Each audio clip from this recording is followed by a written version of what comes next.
Unadhani wanapaswa kuingia vipi wakiwa na makocha benchi la ufundi jipya kabisa, wachezaji wengine wapya kabisa?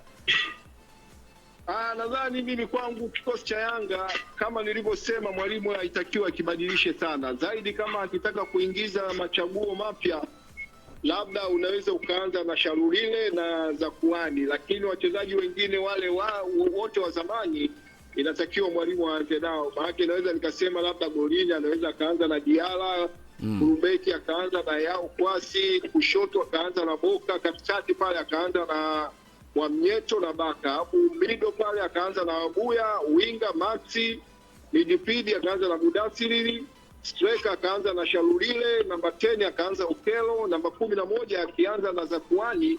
Kidogo inaweza kumrahisishia kazi kwenda kupambana na Simba. Tofauti kama akianza na wachezaji wapya wengi inaweza ikamuia vigumu, yani kwa kuwa ujue wachezaji wengi wanakuwa walijui joto la mechi ya Simba na Yanga kabisa. Kwa upande wa eneo lao la kiungo kwa sasa wamemwongeza Fredi Ngoma, lakini ukiangalia wana Duke Abuya, wana kina Maxi, lakini pia kina Damaro Kamara katika eneo la kiungo, maana base ya midfield ndio eneo ambalo huwa wanachafuka sana. Unadhani angeanza vipi?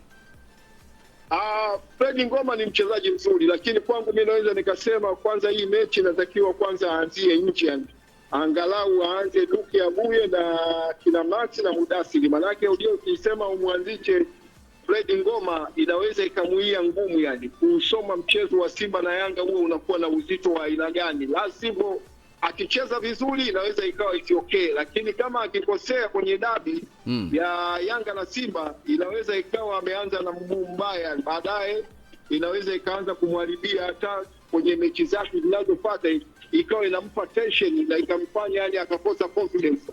Ndio maana nimesema yani katika game ya leo mwalimu anatakiwa aanze na wachezaji ambao wazoefu katika hizi mechi. Mchezaji kama Duke Abuye, mchezaji kama Mudasiri, mchezaji kama Baki Zengeri ni muhimu sana waanze katika mechi ya leo kabisa. Na katika eneo la backline ya Yanga kuna changamoto, Make aliumia, Dickson Job bado hajawa na utimamu.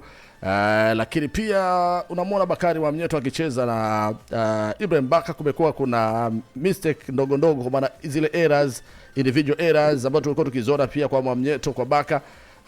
Kumbuka upande wa kushoto tumemwona Boka, lakini tumemwona Zimwe.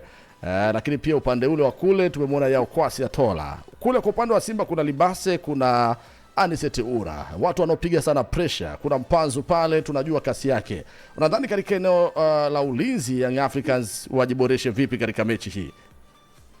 Nadhani kama mwalimu ataanza na Yao Kwasi au akianza na Boka, na kwa upande wa pembeni inaweza ikawa bora zaidi. Malaki ujue ukija kufuatilia katika mechi ambazo zimepita za Simba na Yanga, Mohamed Hussein